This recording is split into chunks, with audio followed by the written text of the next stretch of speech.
Welcome to this short presentation on spectroscopy. When you get astronomers talking, it's very rare that the words spectra, spectroscopy or spectrograph will not appear. This is not a surprise, as spectroscopy is one of the sharpest tools in an astronomer's toolbox when he is looking at the mysteries of the universe. Before we can talk about spectroscopy, we first have to look at light as a whole. The light that we detect with our eyes comes from our nearest star, which is the Sun. The light we see with our eyes travels the 93 million miles from the Sun to the Earth in 8 minutes and 20 seconds.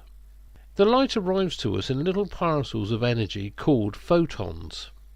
Now these photons all have varying energy values, and this decides their wavelength.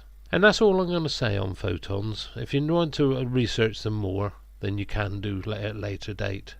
For now, all we need is that the energy contained in the photon decides its wavelength. Remember that for later. Right, the full range of light is huge. And as I said, the wavelengths vary a lot. Here is the spectrum of all light.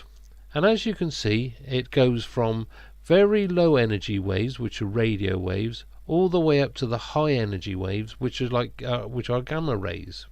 For today's purpose, we're going to be looking at the visual light. As you can see, the visual light sits on the spectrum, which is known as the electromagnetic spectrum, just above halfway. It covers a very small part of the spectrum. As I said, the photons are little packets of energy, and they vary. And we can see this by using a very simple experiment, an experiment that you've probably did at school. And that is using a source of light and a triangular prism. If you pass the light through one side of the prism, it gets bounced around 2 or 3 times inside the prism due to the angle of the actual facets, and then it reappears the other side of the prism, and you can project it onto a screen. Now as you can see, you will find a lovely rainbow effect, which stretches on one side from red to the other side, which is blue / ultraviolet. This is showing you the different values of energy in each of the photons. We can test this theory by placing the sensor of a thermometer in the red light, and it will read a temperature. If you then move the sensor to the blue or ultraviolet light, you will see that the temperature is actually higher, because the photons at that end of the spectrum are carrying a higher energy, whereas in the red it's a lower energy, hence the lower temperature. By performing this experiment, you are in good company. Isaac Newton himself used to use this system to split the light into its constituent parts. So a quick recap so far. The low energy photons with long wavelengths sit at the red end of the visual light spectrum, whereas the high energy photons sit at the blue end with their shorter wavelengths, and all the wavelengths in between give us the different colours of the rainbow. Also, visual light is only a very small part of the whole of the electromagnetic spectrum and sits halfway along. So, back to our original questions. First, what is a spectrograph? A spectrograph is an instrument that separates the light from a star or any other light source into its constituent colours or wavelengths. So it's a bit like the prism we mentioned in the experiment earlier, but gives us the spectrum in a far greater detail. Question 2. What is spectroscopy? Stellar spectroscopy is the analysis of the lines in the spectra of stars and is by far an astronomer's most important tool for investigating the physical nature of stars. So a spectrograph will give us the spectra of a star, but in far greater detail, in the form of little lines. And the study of these lines in the spectrum will tell us a lot about the star and its environment. So what can we see in this extra detail? We can see the radial velocities of stars, that is, motion of the star towards or away from Earth. We can calculate relative masses, orbital periods, and orbit sizes of stars in a binary system. We can measure temperatures, atmospheric densities, and surface gravities of stars. Also deduce magnetic fields and their strengths on stars. We can glean the chemical composition of stars, what atoms are present and in what states they exist. We can also watch the sunspot cycles, or should we call that star spot cycles. In that list I mentioned surface gravities of stars and also magnetic fields and their strengths on stars. Well, I'm not going to go into these because I consider this more advanced spectroscopy, and you have to use methods like the Zeeman effects and the Stark effects, so we'll leave that for another day. So back to these lines in the spectrum that give us all this information. The lines we see in the spectrum appear either dark or very bright. The dark lines are called absorption lines, while the bright lines are called emission lines. For our purposes, and to make it easier for me, I'm just going to talk about the dark lines that we see, the absorption lines. So what are absorption lines, and how do they get there? Well, to explain this I must rewind the clock on the life cycle of the photon. The photon is first produced in the centre of the Sun, and it spends probably the next 100,000 years trying to escape the Sun. But in the centre of the Sun there is so many high energy particles that it's being buffeted around, ricocheted, ping-ponged all over the place. But eventually, if it's lucky enough, it will reach the outer layers of the Sun. Now in the outer layers of the Sun are all the elements that the Sun is producing, and also the elements that were present in the star's maternal gas cloud that gave birth to it. Remember I said each photon carries an energy level, which in turn determines its wavelength. Different energy levels, different wavelengths. Now the elements in the outer layers of the Sun are in a state we call ionized. This is where, when an element is exposed to high energy levels and heat, the energy levels and the heat will actually start to strip away electrons from the atom. For example, let's have a look at iron atoms. If an iron atom is in an ionized state, it will carry an energy. So again, it will have its own wavelength. Now, the photon, which is running the gauntlet of all these elements in their ionized states, if it happens to meet an ionized iron atom, which has the same wavelength as the photon, then the photon will be absorbed. And all the other ionized iron atoms with the same wavelength will also be absorbing all the photons with the same wavelength. This results in a deficiency of photons at that specific wavelength actually leaving the Sun's surface.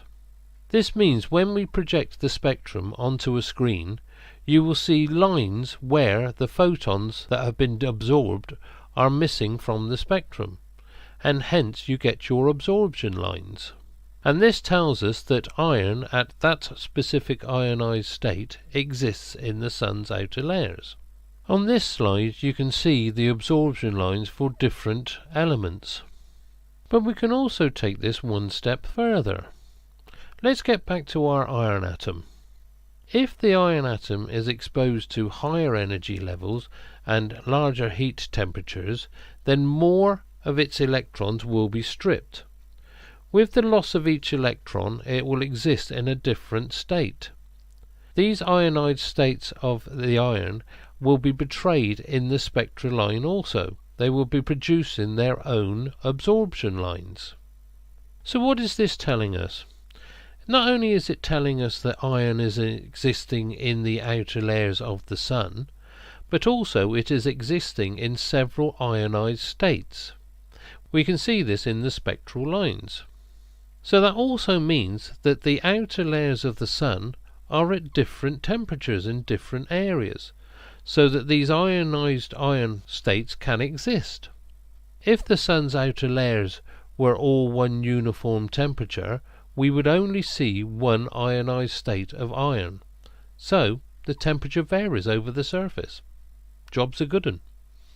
There is a way we can test this. If we go back to the prism experiment we talked about earlier, But this time, between the light source and the prism itself, if we place a test tube full of hydrogen and then pass the light through the test tube, then the prism, and project the spectrum onto a screen, you will actually see in the spectrum definite black lines. This is the spectral fingerprint of hydrogen. These element fingerprints in the spectra of the stars tells us so much about the star and its environment and where it actually came from. But I also mentioned that we can actually detect movement by again looking at the absorption lines in the spectra. We do this by using a method which is the light equivalent of the Doppler shift. Now the Doppler shift we've all experienced. It's when an emergency vehicle is coming towards you with its siren going. As it moves towards you, the pitch gets higher and higher. But as soon as it passes you, the pitch gets lower and lower. This is because as the vehicle comes towards you, the sound waves are actually compressed, increasing their frequency. But as it passes you, the sound waves become stretched, giving them a lower frequency, so the tone drops. Well, light acts in exactly the same way.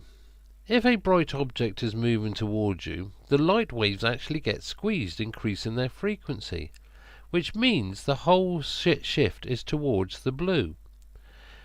If an object is moving away from us, the light waves actually get stretched, and the spectrum moves towards the red. This is called the red/blue shift, and it tells us which direction an object is moving, away or towards us. So what do I mean about red shift and blue shift? It means that when we look at the absorption lines in the spectra, if an object is moving towards us, the whole of the absorption lines will move towards the blue end of the spectrum. If it is moving away from us, the absorption lines will slip towards the red, and this indicates which direction it is moving in comparison to us. But this can be taken one step further. We can also, using exactly the same technique of the red shift and the blue shift, detect small wobbles in the stars themselves. Also, it will tell us if a star has a companion, and by watching their separate orbits, by using the red and blue shift, we can determine their size, their orbital lengths, and their masses. And all this can be discerned from the red and blue shift of the stars. Sunspots will be betrayed by the effects they have on the surface of the star themselves, and by looking at the elements and the states of ionization they are existing in. Also, spectroscopy can be turned towards nebulae and galaxies, again looking at the interstellar medium between all the stars, telling us how old the galaxy and all the elements that exist within the interstellar medium. And all this just from looking at a few black lines on a spectrum of a star. Well, I hope this makes it a little bit simpler for you if you didn't know anything about spectra. And keep an eye out for more of these jargon busters. Hopefully there'll be a few more on their way. Remember, you will find us on Monday nights at 8 PM UK time. Come and join the panel, and if you have any questions, drop them in the chat and we'll answer what we can. So I hope to see you soon there. Just before you go, just one more amazing wow fact. Now, we all know the universe started with the Big Bang, and not long after the Big Bang, in cosmological times, the universe cooled enough to actually form the first atoms. The first elements formed were hydrogen at 73%, followed by helium at 25%, and a tiny splattering of other elements. This hydrogen produced so early in the universe's history is all the hydrogen it is ever going to have. No more will ever be made. Now, our bodies are made up between 55 and 75% water. Now, water is 2 hydrogen atoms connected to 1 oxygen atom.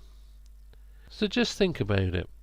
The atoms that are going to make up your body, some of them are almost as old as the universe itself. Isn't that amazing? It's a bit of a wow factor, that. Anyway, we'll hope to see you Monday nights. Everybody please take care, and I'll speak to you soon. Bye for now.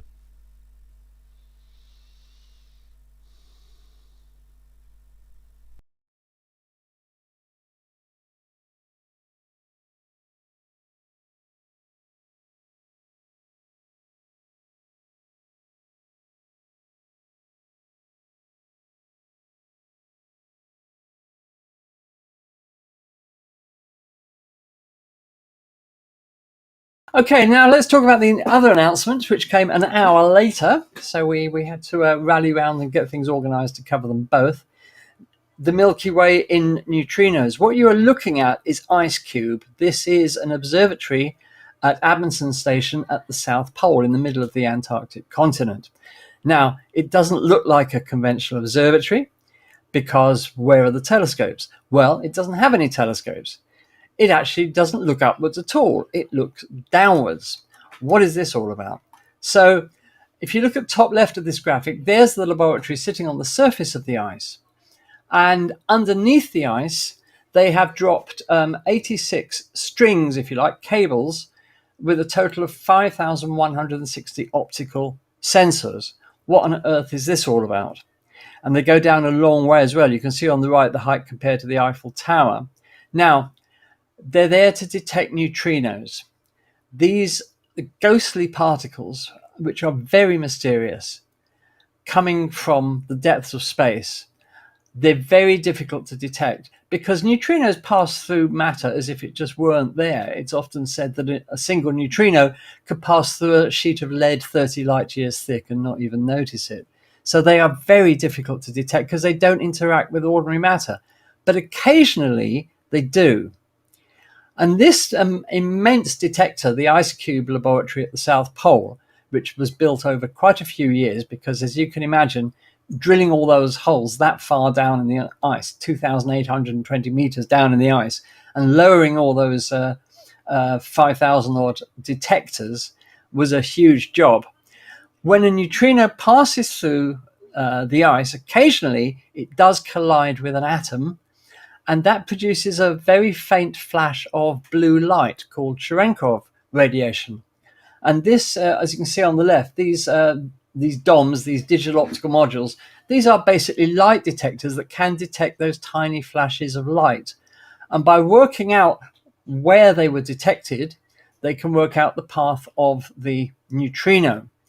Now, the detector is not just useful for detecting neutrinos, it's also useful to detecting cosmic rays. And here we have a graphic showing you IceCube, as it says, the downward-looking telescope, because these neutrinos have passed through the Earth before coming out of the ground at the South Pole.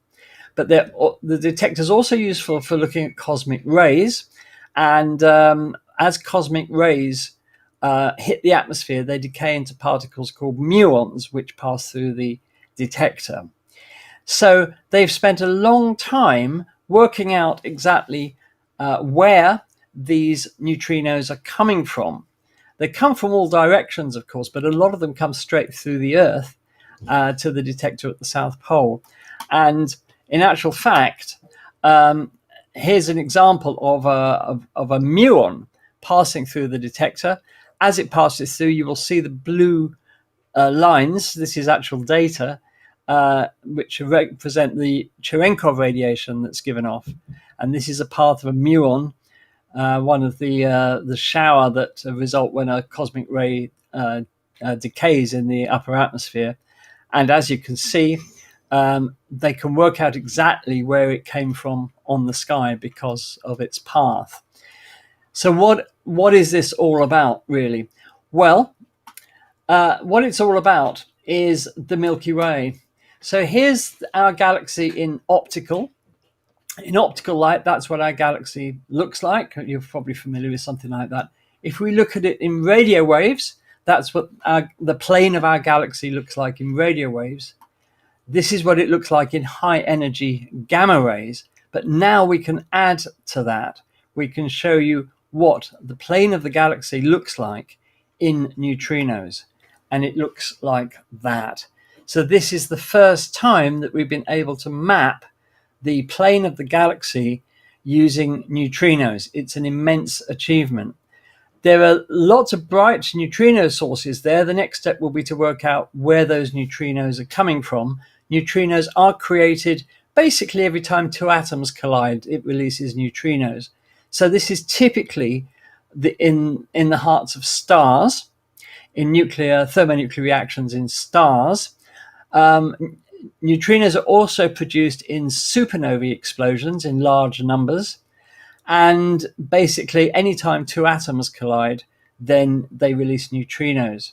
Another way of looking at the same thing, just putting some more visible graphics on the galactic center and the galactic plane. As you can see, there are lots of neutrino sources there. So astronomers will now be trying to work out what is producing those neutrinos. So again, like the gravitational wave announcement, very, very big step forward for IceCube and neutrino science. Congratulations to both the Pulsar Timing Array and the IceCube team for two incredible announcements last week. And just to finish, I'd like to read this. It's a poem by, of all people, John Updike, who chose to write about neutrinos, and it's called Cosmic Gall. Neutrinos, they are very small. They have no charge and have no mass and do not interact at all. The Earth is just a silly ball to them through which they simply pass like dustmaids down a drafty hall or photons through a sheet of glass. They snub the most exquisite gas, ignore the most substantial wall, cold shoulder steel and sounding brass, insult the stallion in his stall, and, scorning barriers of class, infiltrate you and me like tall and painless guillotines. They fall down through our heads into the grass.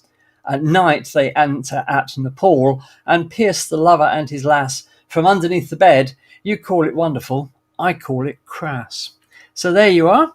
So that's John Updike on neutrinos, and I think that's a wonderful poem.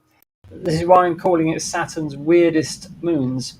Just give me 1 second, and here we go. Okay, hope you can see that.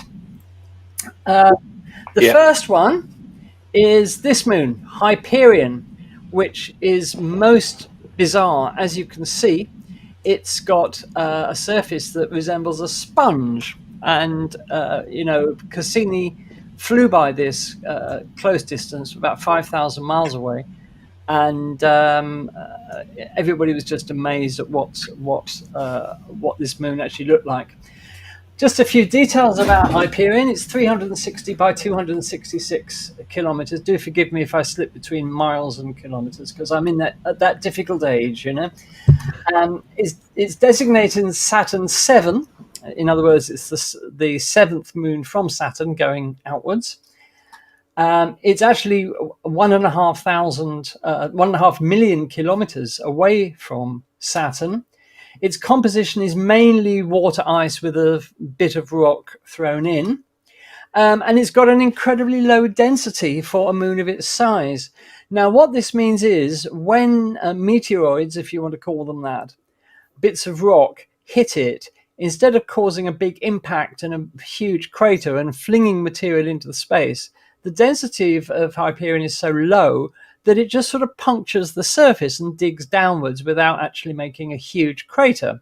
So as you can see from this image, if you look down the craters, they're cylindrical rather than sort of bowl-shaped. And this is put down to the low density of the material that allows any incoming rock just to go straight in. As I said, Cassini imaged Hyperion 3 times, the first in September 2005 and the last in May 2015.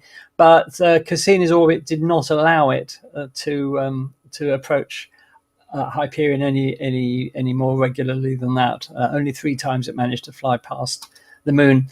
There's a photo from another flyby of Hyperion. The bottom of the craters is a very dark reddish material, similar to the material that we find on some of the other moons like Iapetus, and that's why the crater bottoms appear dark. Complex organics are found in this material on some of the other moons. So it's to be assumed it's virtually the same here. And speaking of Iapetus, I mean, Iapetus is a weird body. Iapetus, those of you of a certain age may remember that in the book 2001: A Space Odyssey, it actually took place at Saturn rather than Jupiter in the book. In the film, it was Jupiter, but the special effects team couldn't come up with a realistic method in those days, back in the mid-60s, of representing Saturn's rings. So they moved the location of the final act of the film to Jupiter. But in the book, it was Saturn, and Iapetus is featured in the book because Arthur C. Clarke, who wrote the book, being a man of astronomy, he knew exactly what was odd about Iapetus, and what's been known for a very long time is that Iapetus is dark on one hemisphere, very dark, and very bright on the other hemisphere. And what Cassini found when it got there, as you can see in this image, is almost all of the way around the equator, there's this ridge. It looks like two halves of a moon have sort of been welded together, and that's the weld line. So this is certainly extremely odd. I'll talk about the ridge in a moment. So this was a very odd moon with its bright hemisphere and its dark hemisphere. It's 1492 by 1424 kilometers, so nearly spherical. It's designated Saturn 8.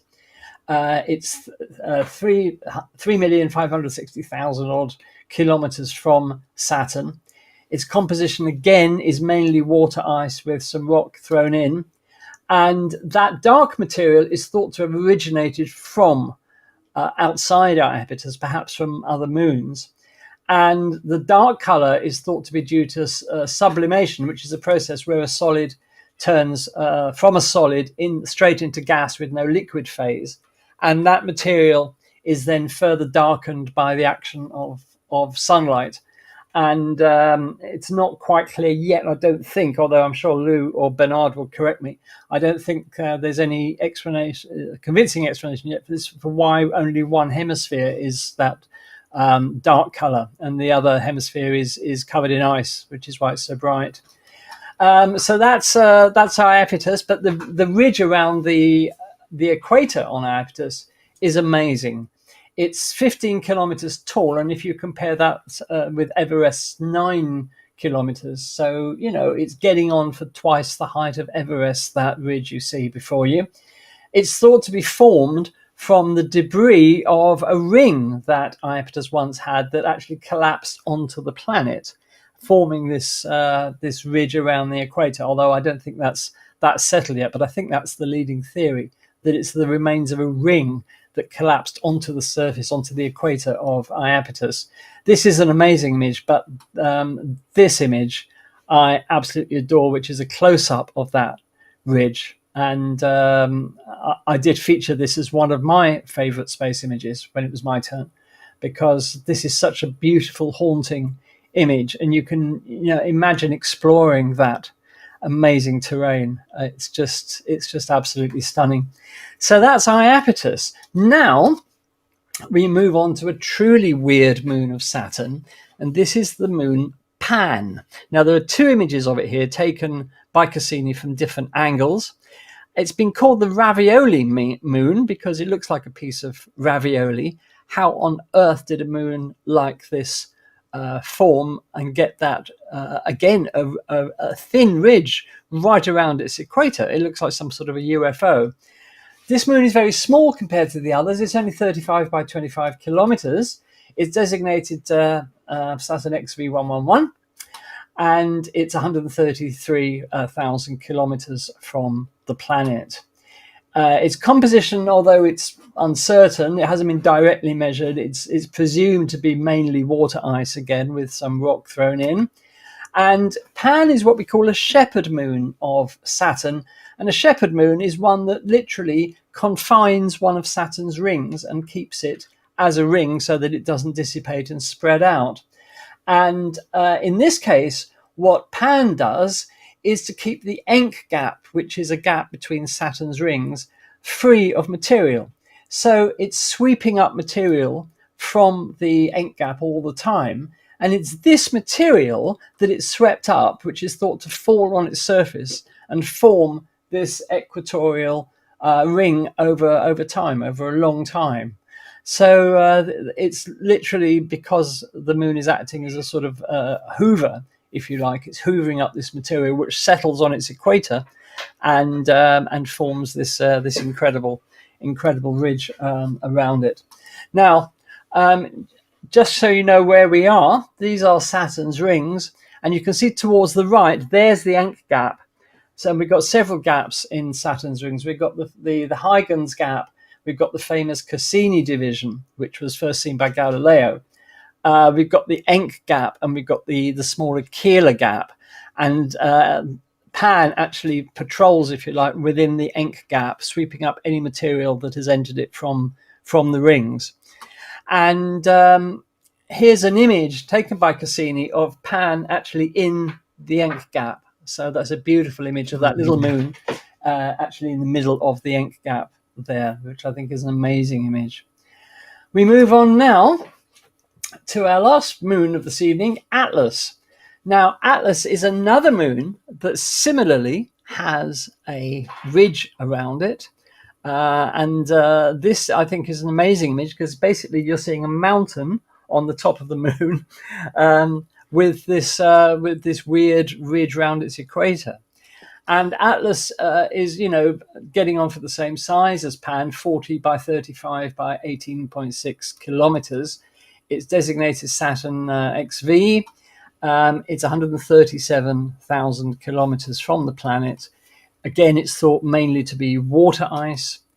And because for a long time, Atlas was thought to be shepherding the A ring to make it keep its shape, if you like, it's now thought that it isn't actually a shepherd ring of the A ring at all.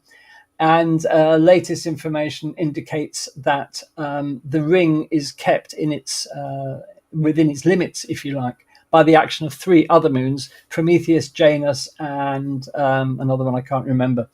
So Atlas is not actually a shepherd moon. But in that case, how did it get that? If it's not picking up material like a shepherd moon does, how does it actually get that ridge around its equator? Well, something that Cassini discovered in 2004 was this ring of material that is actually within the orbit of Atlas. And this is the material that Atlas has swept up and has formed that ridge around its equator. That answers the question. So there you are. So they're the tonight's moons, the weirdest moons of Saturn. And I think you'll agree in terms of what they look like. They're certainly extremely weird moons. So there you are. Yeah, they certainly are. Yeah. And was there ever, when you mentioned the last group, the three, you said, what was it? You said Prometheus, Epimeth. Was there ever one Pandora? Could be Pandora. Yes, it could be. Have to look that up. Yeah, I could be wrong there. They're just all spread. But you were talking about Hyperion. Of course, Hyperion, as well as looking strange, it's got a very strange behaviour as well. It's tumbling totally out of control. Yes, it is. There's nothing unified. No. Yeah, nothing unified about its the way it rotates, or it's literally tumbling, and you can't predict anything. Yeah. It keeps changing all the time. Yeah, and as you said, it's a very strange sponge-looking looking thing. But also, I mean, as we know, Saturn's got loads of moons or moonlets, and of course, some of the naming's quite novel. I'll just read you this. Saturn has two orbital groups of prograde irregular satellites. The individuals in one are given Inuit names such as Sironwak, and in other Gaelic names as Alborix. Each group could be remains of a larger moon destroyed by collision. Apart from Phoebe, Saturn's retrograde irregular satellites have Norse names and include groupings that could each represent fragments of the same captured asteroid. So, yeah, they've got so many, with Jupiter and Saturn having so many moons, they're really having to spread the net to find names for all these things. Names for them. And of course, most of them are found by that group of people sat on the Hawaiian mountain, and all they do all day is look for moons, and they're quite successful at it. So, as we said, they need to get a proper job. Nice work if you can get it, Daz. That's all I want to say. Yeah, too right. Bernard or Lou, do you want to add anything about any of those moons? I'll let Lou start. Well, the only thing I was thinking is that this chaotic tumbling of Hyperion seems to be a product of its both its irregular shape and its 4-3 resonance with Titan. So these two qualities act together to give it this kind of strange rotation movement. Yeah, thanks. With regards to Iapetus, you were wondering about the difference in one side is brighter and the other side is darker. Isn't that related to the trailing side and the leading side, where the leading side just picks up all the dust and everything as it goes through Saturn, as it orbits around Saturn? I believe that's correct, Bernard. Right. So, Steve's just popped in the chat. Steve's just popped in the chat probably a theory about that. So if you look at the curved horizon of Iapetus on one side of the ridge and trace it across, it doesn't seem to match the circle on the other side of the ridge, suggesting a compression feature. Maybe. Interesting. So you've two things pushing together. So if that's the case, if it is a case of the leading edge and the trailing edge, or the trailing side, is Iapetus tidally locked? You're the one who did this presentation. You should know. I forgot. I've forgotten as well. Yeah. Too many moons around Saturn. Most moons are, but I don't know about. I don't know about Iapetus in particular. Yeah, I'll have to ask ChatGPT about that. Okay, so there we are. So those are the moons of the week. We'll start by having a look at the actual topology of the lunar South Pole. And this is a beautiful image of the lunar South Pole taken by the Lunar Reconnaissance Orbiter. Extremely haunting, really weird landscape. But let's talk about it. So this is the topology of the moon, basically. We've got the near side and we've got the far side. The South Pole is characterized by huge craters, very deep ones, with ridges between their rims, and just on the far side of the moon, and therefore invisible most of the time from us, is this big blotch here called the Aitken Basin, which is either one of or it's the biggest impact site in the solar system, a massive impact on the moon. And we get to see a little bit of it when occasionally when we can see a little bit of the far side of the moon. But as you can see, the near side characterized by a lot of craters and quite mountainous terrain. Now, the actual lunar South Pole is in a very not obvious position. This is looking at the area of the lunar South Pole. And the lunar South Pole is actually exactly here on the rim of a crater called Shackleton, named after Ernest Shackleton, of course, the famous British explorer. And the lunar South Pole is exactly there, literally on the rim of the crater. And the Shackleton crater is 21 kilometers wide by 4.7 kilometers deep. But we've got some bigger ones around it. We've got Hayworth, for example, 51 kilometers, its depth unknown. We've got Shoemaker, named after, of course, the famous scientist Eugene Shoemaker, and 50 kilometers wide by 2.5 kilometers deep. Faustini, 39 kilometers wide, depth unknown. De Gerlache, 32 kilometers wide and depth unknown. So you've got some pretty wide craters here, and some very deep ones. And you can see the ridges here between the craters, and making the whole landscape look really sort of mountainous and big. Now, interestingly, a lot of these craters are in permanent shadow. The sunlight never penetrates them, never illuminates them. I'm Ernie Wright. I work in the Scientific Visualization Studio at NASA's Goddard Space Flight Center. We're looking at a computer model of the view at the south pole of the moon. This is like a time lapse to show the motion of the sun and the Earth and how the shadows change over time. Things don't rise and set in the usual way here. The sun travels around the horizon, never getting more than 1.5 degrees above or below it, so there are always these long shadows. And from here, the Earth appears to be upside down and rotating backwards, but that's just because of our point of view. The Earth doesn't move much in the moon's sky. It's always in roughly the same place, just sort of bobbing around. That's true everywhere on the near side of the moon. It's a consequence of the moon always pointing the same face toward Earth. It takes about a month for the sun to make a complete circuit around the horizon, and every so often, it'll pass behind the Earth, creating an eclipse. I've slowed down time here a little so that it's easier to see. On Earth, that would be a total lunar eclipse, the moon passing through the shadow cast by the Earth. But if you're standing on the moon, it's an eclipse of the sun. The terrain at the South Pole is especially rugged. The rim of Shackleton craters in the foreground here, and the mountain off on the horizon, unofficially known as Mons Malapert. It's about 85 miles away. Shackleton crater is about 13 miles wide.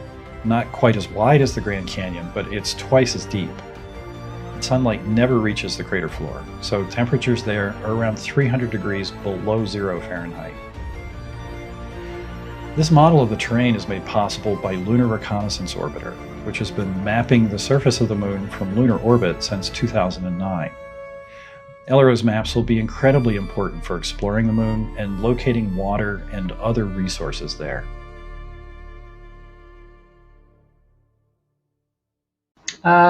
That's the topology of the south pole of the moon. Imagine these craters never having seen sunlight in billions of years. And this brings us to the topic of, believe it or not, water, because a lot of water has been discovered, not just at the south pole, but at the north pole of the moon as well. Now, these are just some of the spacecraft that have detected it. Lunar Prospector, I think, was the first in 1998, and it detected a possible 300 million tons of water at each pole, so 600 million in total. Then we got Clementine in 1994, detected water at both poles. Chandrayaan-1, the predecessor of Chandrayaan-3, which is hopefully going to land on the moon on Wednesday, was an impactor mission to slam an impactor into the moon, and it detected water ice near Shackleton crater. The LCROSS mission from NASA, again another impactor, detected water ice near Cabeus crater, another crater at the south pole of the moon. The Deep Impact mission, you may remember, to NASA's wonderful mission to ram a probe or an impactor into an asteroid, and that was in 2009. But on its way to the asteroid, it bypassed the moon, and it actually detected water vapor in the moon's atmosphere. And if you're going to turn around and say that the moon hasn't got an atmosphere, well, yes, it has. It's just a very, very thin one. But the Deep Impact mission detected water vapor in that atmosphere. And Chang'e 5, you may remember, I think I reported on this a couple of weeks ago, that around impact sites on the moon, around craters, in other words, it found all these glass beads laying about on the surface that were full of water. So there may be a huge amount of water locked up in those glass beads around craters just on the surface of the moon. So these were all momentous discoveries. Now, the NASA flying observatories, SOFIA, which, as you may know, was in a modified 747, an infrared telescope, looked at the south pole of the moon, and this is what it saw. And you can see here that this is basically telling us that this is water, and lots of it at the lunar south pole. So this is all very exciting. Now, if you can get at that water, well, what does it do for you? What would you use it for? Well, astronauts would use it for all sorts of things, but they would use it obviously to survive, for life support. They would use it for hydroponics, to grow plants on the moon. And they would use it for rocket fuel, because you can split the water into oxygen and hydrogen and make rocket fuel out of it.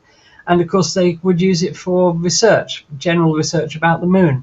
But there will be other things, I'm sure, that people will think of as well. So it's very, very interesting. Where does the moon's water come from? Well, a few possible places. Comets and asteroids is obviously one, but the solar wind is another, because the charged particles from the sun interact with the lunar surface and can create water molecules, believe it or not. And it can also be from the Earth itself, because don't forget, we believe that the moon was formed after a Mars-sized body collided with the Earth early in its history, and a huge amount of the Earth's crust was thrown into space and then coalesced quite quickly, as it turns out, to form the moon. Well, the water could have come from the Earth in that way. We don't know, basically, is the answer. But then again, we don't really know where Earth's water came from in the first place. So there we are. So that's a bit uncertain at the moment. So a few possible origins for that water from the moon, but I think a lot of it primarily will come from comets and asteroids. Now, how do we get there? Well, actually, as Luna 25 found out this week, landing on the moon's south pole, or the north pole, come to that, is not easy. But actually, landing on the moon generally is not easy. 50% of all attempted landings on the moon have failed, and you may know that that's exactly the same failure rate as Mars, funnily enough, in a weird cosmic coincidence. So what you have to do, you have to put your spacecraft into a normal, inverted commas, orbit around the moon, a non-polar orbit, and then over time slowly change its orbit so that it becomes a polar orbit. Sounds easy, but actually it's quite complicated. And the loss of Luna 25 appears to have occurred during this crucial phase of changing the orbit into a polar orbit, ready for landing. We don't know exactly, but it looks like that's what happened. So it's not easy. But if everything goes well, this is the place on the moon in late 2025 where NASA will land. And it's been chosen in close proximity to Shackleton Crater, which, as we saw, has got lots of water in it. So hopefully astronauts will descend on SpaceX's lunar Starship towards the moon's south pole and land on this sort of mountainous region here, which is called Malapert Massif. It's thought to be actually part of the rim of the Aitken Basin, that massive impact crater basin that is mainly on the far side of the moon. But the Malapert Massif is thought to be part of it. And hopefully in 2025, this is where NASA will land. Assuming that everything goes well, they want to get at the water. So how do we actually extract ice and water from the moon? Well, you've got a number of different options for getting it out. You can scoop it with a robotic arm, but it turns out that's not very efficient and certainly not energy efficient. You can use a laser to vaporize the ice and then collect the water vapor. That, I think, would be a little bit tricky to do, but it's one option. You could use a heat exchanger to just melt the ice and collect the liquid water. And there are other methods they're looking at, including just straight drilling, something called electrodialysis, and heating the ground with microwaves to release the water held up in it. But there are lots of people working on this. So by the time that humans are ready to start mining the ice on the moon, then hopefully we'll have a good method of doing so. And lastly, talking about the race to the South Pole, well, we've got all sorts of countries involved in this. India, of course, Chandrayaan-3 is going to land on Wednesday, all being well. Fingers crossed. Hope it goes well, India, because God knows you need a success. They're also looking forward to the future, to Chandrayaan-8. I don't know why the numbering has changed so much, but it's scheduled to launch in 2025. And like Chandrayaan-3, it will consist of an orbiter and a lander and a rover. And they're going to conduct a detailed study of the lunar South Pole, including the search for water, ice, and other resources. The USA has got the Artemis project, and it's all mapped out. Artemis 2, an uncrewed mission to fly round the moon, much like Apollo 8 did in the days of Apollo in 1968. Artemis 3 will be the first mission to actually land people on the moon, the first woman and the first person of color. Artemis 4 is going to deliver the Lunar Gateway. This is a space station that's going to orbit the moon and be used as a staging post for future Artemis missions. Artemis 5, that's going to launch in 2027, and they're going to stay on the moon for a much longer period to carry out experiments and collect more samples. And we've got Artemis 6 in 2028, delivering a habitat module to the Gateway. Artemis 7 launching in 2029, where the astronauts will stay on the moon for even longer to do valuable scientific work and collect and analyze more samples. China has got the Chang'e 7 mission scheduled to launch in 2026, consisting of an orbiter, lander and rover, and a small flying detector. Not quite sure what it's going to be detecting, but I suspect it's ice. And again, it's exploring the lunar South Pole for evidence of water ice and other resources. Chang'e 8 in 2028.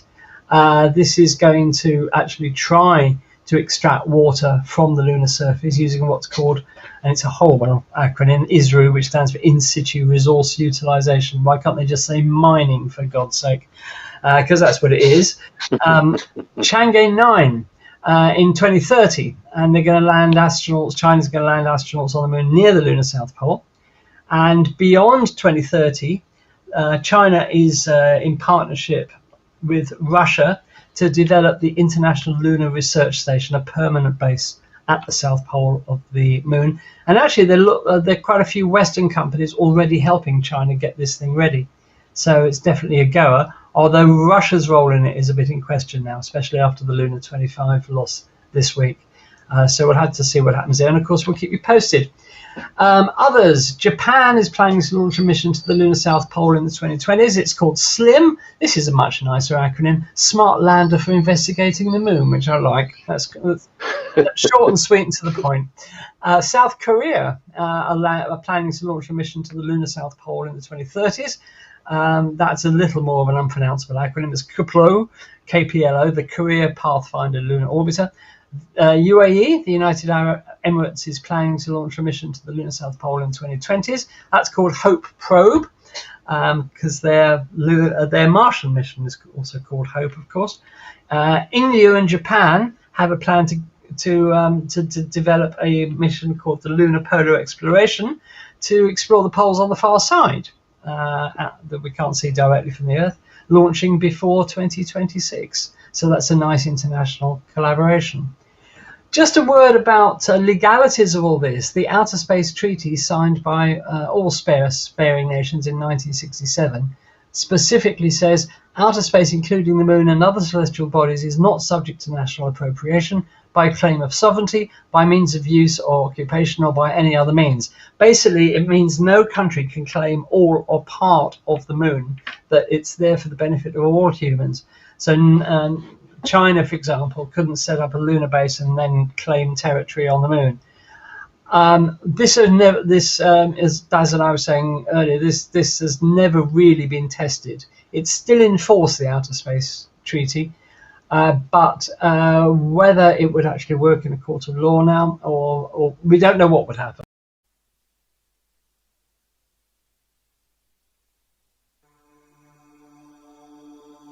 Hello, I'm Andy from Space Oddities.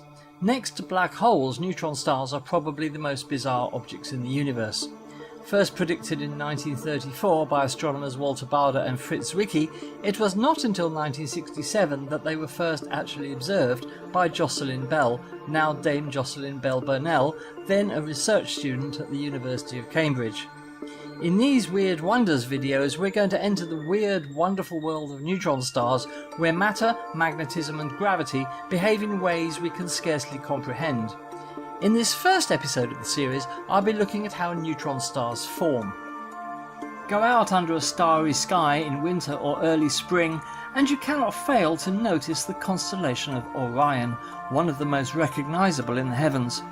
At Orion's left shoulder there is a bright star with an obvious orange colour. This is Betelgeuse, a red supergiant star some 600 light-years away. Betelgeuse is a truly gigantic star, shown here compared in size to some other giant stars and our Sun, which, as you can see, is tiny by comparison. Betelgeuse is so vast in size that, despite its distance, astronomers have been able to capture an image of its surface, which is not possible with more than just a few stars. Most stars, even in the largest telescopes, appear as mere points of light. The red giant phase of a star occurs when it nears the end of its life, starts to run out of hydrogen and puffs up into something monstrous and bloated. This is in fact the fate of our Sun. In 4 or 5 billion years' time, the Sun will be nearing the end of its life and will have expanded to become a red giant star, swallowing Mercury, Venus and very possibly the Earth as well. This picture shows what the Sun may look like from the surface of the Earth when our star becomes a red giant. After millions of years as a red giant, radiation pressure from the core of the Sun will cease and our star will shrink to become a slowly cooling white dwarf star, finally ending its life a cold, dark cinder. But what of stars larger than the Sun? What happens to them? Stars with more than about 8 times the mass of the Sun do not become white dwarfs.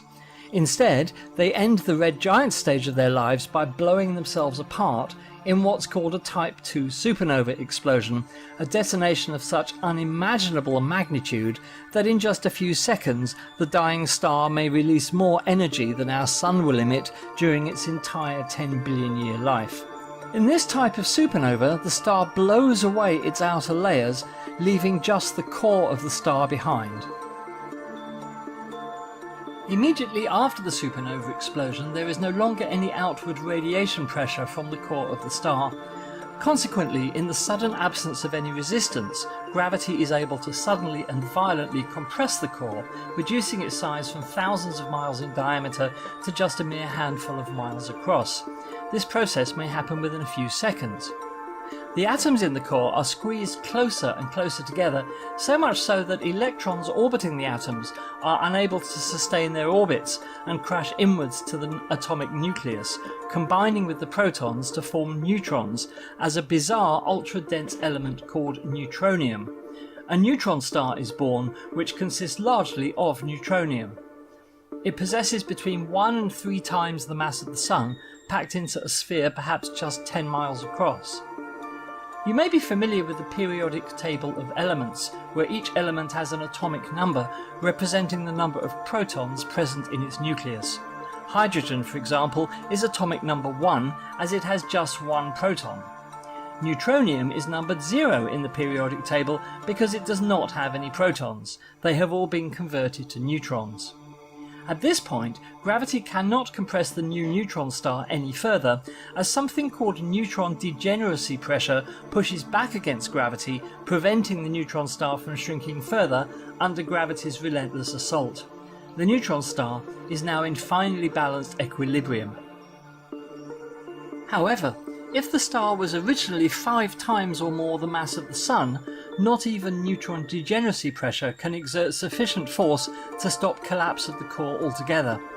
Gravity wins the battle by compressing the core to a mere point, and a black hole is born. Therefore, whether the result of a supernova explosion is a neutron star or a black hole depends purely on the mass of the star. Neutron stars are bizarre objects indeed. Here is one shown for size comparison with Manhattan. Because up to 3 times the mass of the Sun is packed inside this small sphere, its density is almost incomprehensible. 1 teaspoonful of neutronium would weigh 4 billion tons. Because of its huge mass packed into a small area, the gravitational field of a neutron star is perhaps 1,000 billion times stronger than the Earth's. This intense gravity means nothing taller than a millimetre or so can exist on the surface of a neutron star. Anything taller would be immediately crushed by gravity. A neutron star is therefore a perfect sphere. Astronomers sometimes observe violent radiation outbursts on neutron stars which are thought to be starquakes, where the surface might slip by a couple of millimetres. This is enough to generate huge amounts of energy. The incredible gravity also means that if you were to drop a ball from a height of 1 metre onto the surface of an average 12-kilometre diameter neutron star, by the time the ball hits the surface, it will be travelling at 1.4 million metres per second, or 3.1 million miles per hour. And what of the interior of the neutron star? It must be said that astrophysicists are unsure about what exactly a neutron star looks like on the inside. As we cannot crack one open, we have to be guided by the physics alone, which suggests that the interior is made up of extremely exotic materials which do not exist on the Earth and which cannot be reproduced in a laboratory because of the extreme pressures and forces present. Here's a diagram from NASA showing the possible composition of a neutron star, but we cannot test this model through observations. The starquakes I mentioned earlier might give us an idea in the future of what's going on inside a neutron star, but short of travelling to one and making close-up observations, there's no way to investigate what these bizarre beasts in the cosmic zoo are hiding beneath their surfaces. As the closest neutron star is 170 light-years away, or 1,020 trillion miles, we won't be travelling to it in the foreseeable future.